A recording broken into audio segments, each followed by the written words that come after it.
If I had to start all over again, from zero to earning this, to getting to where I am now, this is exactly how I'd do it. So if you've not seen my face before, here's a brief backstory.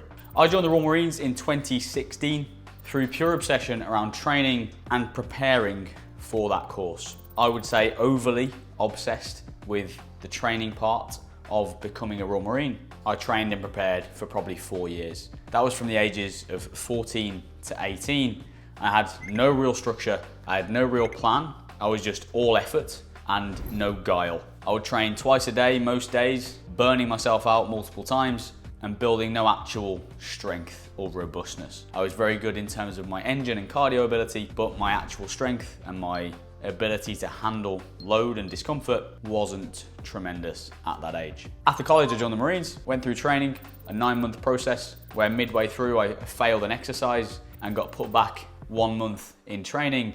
Eventually started to get through that and got to the end of training. One of my biggest failure points or biggest struggles within training was my ability to carry load, which I now realize was because of my lack of strength in my preparation. That inability to carry load multiple times almost caused me to come unstuck, and I very nearly failed training multiple times due to inadequate preparation, even though I spent so much time doing it. I gathered an absolute ton from that time in terms of experiences, unique opportunities and lessons and everything in between. But after 5 years, it became apparent that my passion was training and not necessarily what I was doing there and then with the Marines. So I decided to look a different way and start to figure out how I could make training people and coaching my full-time occupation. Now in the military in the UK, you have to give a year's return of service. So during that year, I accumulated the knowledge and experience I would need to go outside and start becoming a coach. If we fast forward to now, I've now trained hundreds and hundreds of people online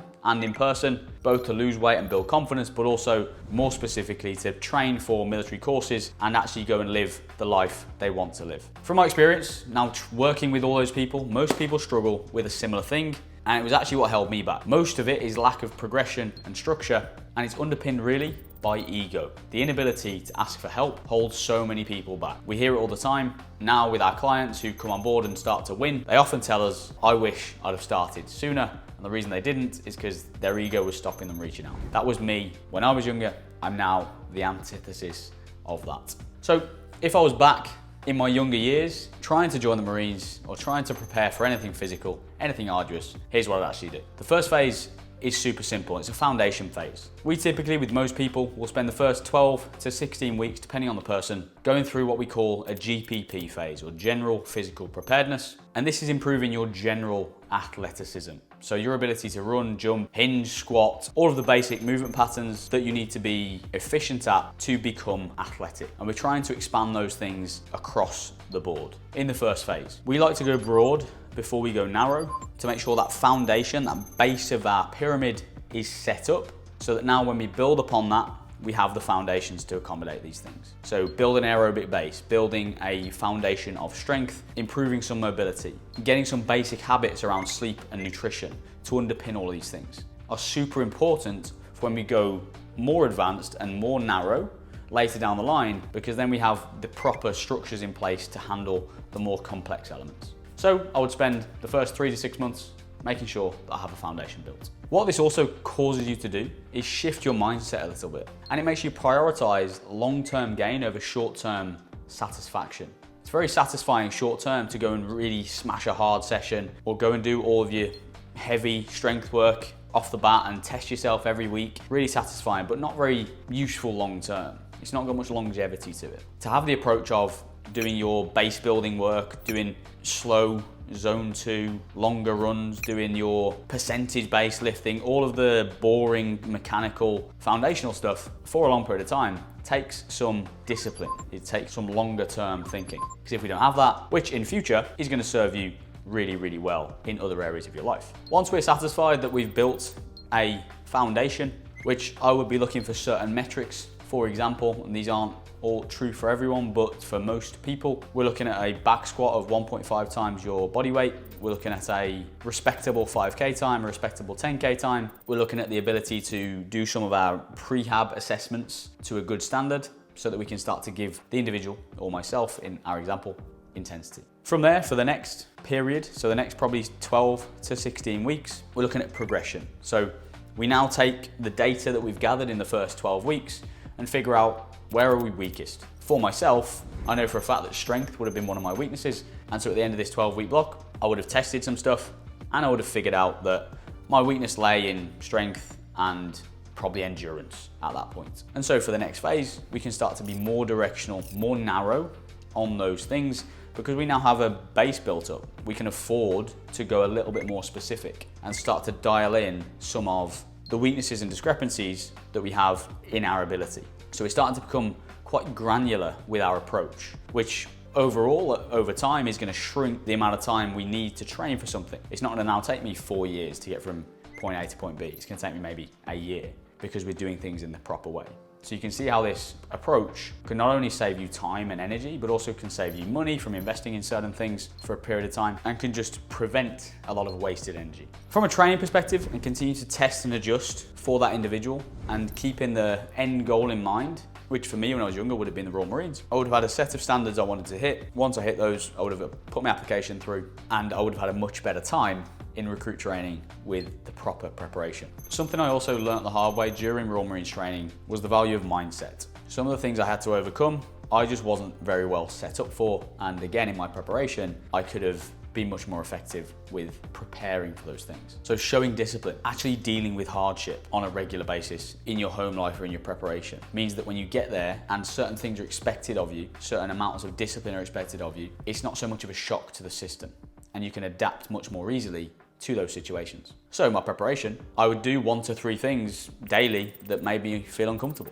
whether that's in a physical setting or a social setting or a work setting. I would make sure that something challenges me each day to build those blocks of confidence and build that mental edge over time, so that when I entered training, I was more well set up for success. The next thing I would look at doing is getting around a group of people that can help keep you motivated and accountable to a process. Driving at something solo, it can be done, it's possible, but it's not the most streamlined or aerodynamic way to go about that. You're going to come up against unnecessary resistance that you don't need necessarily to deal with. In reality, if you're around the right people and in the right environment, you wouldn't start to feel that. You would feel much easier going through that process. And so find a community of like-minded people that start to push you. Fundamentally, one of the keys to my success was getting external help. And this comes back to the ego point. If I could go back in time and I wanted to shrink that time between starting my journey and actually being fully prepared, then learning from people who've done the thing you want to do and have the expertise that you need takes the guesswork out of things. And if you're going through a process, even if it is the right thing you're doing, if you're slightly doubting that process, then it's going to be hard to give the full intensity to what it is you're doing, which is also going to hold you back. Not to mention the fact that you just happening upon the right process and the right structure for yourself without the expertise and knowledge, experience, is pretty rare. It's pretty unlikely. So you're probably going to go down a rabbit hole for a few months, realize it's not the right thing, go down another one, realize it's not the right thing, which is why it took me 4 years to get from point A to point B. And really point B wasn't even the right place. I just sort of made it happen. The point is, you don't need to just stumble across and make it happen. There are now resources out there and there's expertise out there you can tap into to make this process far more efficient. And so tapping into some of that will be a no-brainer.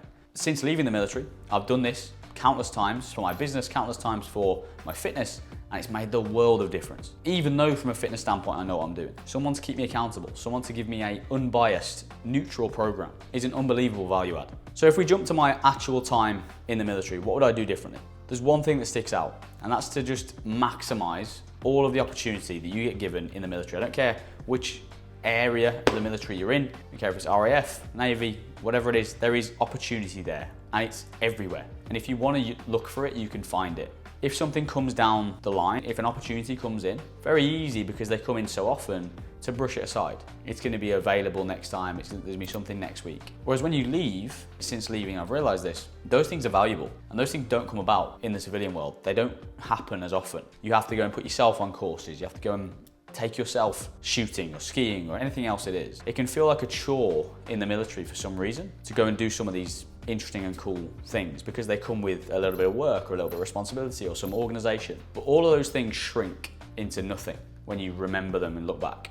the negativities, the admin, the headache of setting things up, they shrink. And what you remember is the unique experience that you may have had. So I would have tried to squeeze far more out of my time in the military, because otherwise you're going to leave yourself wanting more. And that's not where you want to be. Now, since leaving and getting to the position I am now, which is fairly unique, being in the position where I get to help hundreds of people every single year do what they want to do with their life, is incredibly fortunate and something I wouldn't have imagined that I would be doing right now. And so it's difficult to look back and say I would have done anything majorly differently. And I'm going to leave this part out really because I'm not sure it's too relevant to the person watching this video. But what I will go into is service leavers losing some of that motivation and losing some of the standards they've had in the military. It's very easy and happened to me for a couple of months when I left. However, I was working in a gym, so it's far easier. I think when you go from having such structure to having zero structure, it's very, very easy for that to cause a lack of motivation or cause a lack of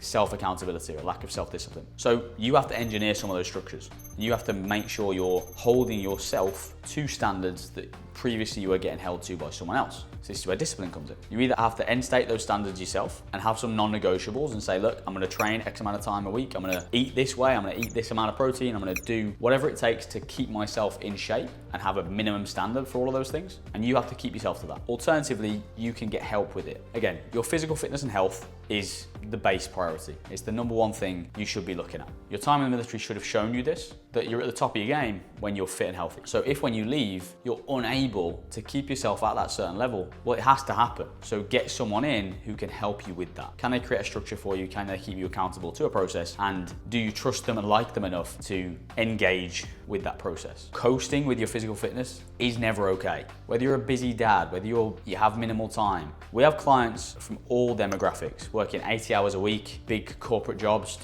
handling that with young families and training for arduous events. They're doing everything and they're still getting it done. So it can be done. You just need to change and adapt things and have the right systems in place to make sure these things get done. Now, of course, if you want myself and the team to help you with that, then that's what we're here for. There is a link in the description to apply for coaching. If any of this has resonated, if you feel like this would be beneficial, if you like the way I break down problems and communicate things, then you'll probably benefit from a chat. So book in via the link below. I look forward to hearing from you. So that is how I would restructure things if I was to go back in time and be my 18, 19-year-old self, preparing for the Royal Marines again. I would change a lot and it would have streamlined the process no end. Hopefully you found that useful and I'll see you in the next video.